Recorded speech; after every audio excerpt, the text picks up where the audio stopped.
اب آئے آگے essential skills for success. اس میں جو پہلی جو چیز ہے وہ یہ ہے کہ آپ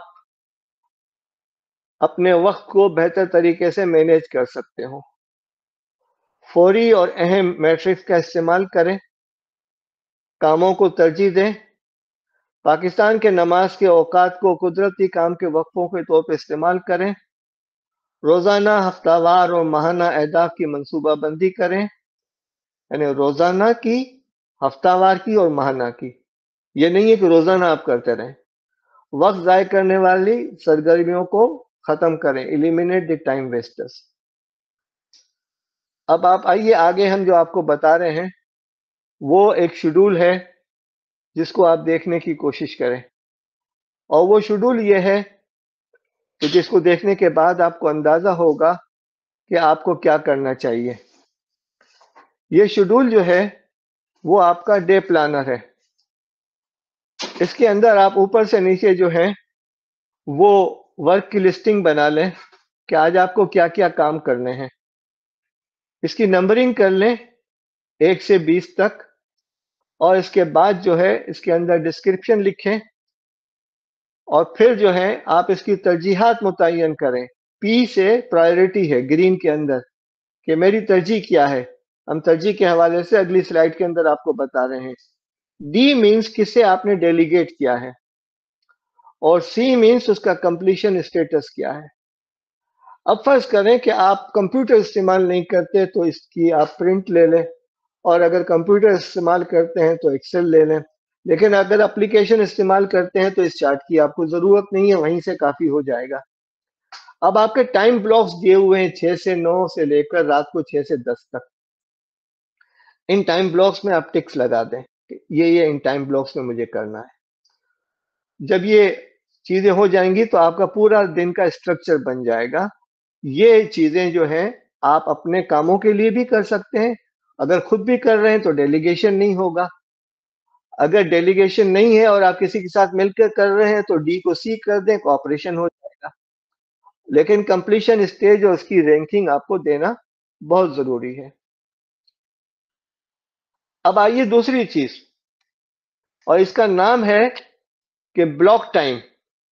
ہر کام کے لیے ایک بلاک ٹائم ہونا چاہیے، اور ہر امپورٹنٹ کام اپنے اس بلاک ٹائم کے اندر ہونا چاہیے. اسے آپ ریڈ کریں اور کلرز کے ذریعے سمجھنے کی کوشش کریں.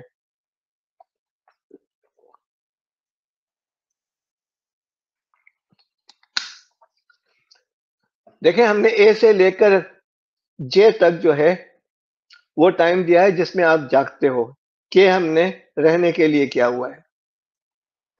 جو صبح 5 سے 7 جو لوگ کام کرتے ہیں اس کا ہم نے بلو انرجیٹک ٹائم دیا ہوا ہے. پھر 7 سے 9 وہ چیزیں ہیں جو گھر کے اندر آپ مصروف رہتے ہیں اور تعاون کرتے ہیں.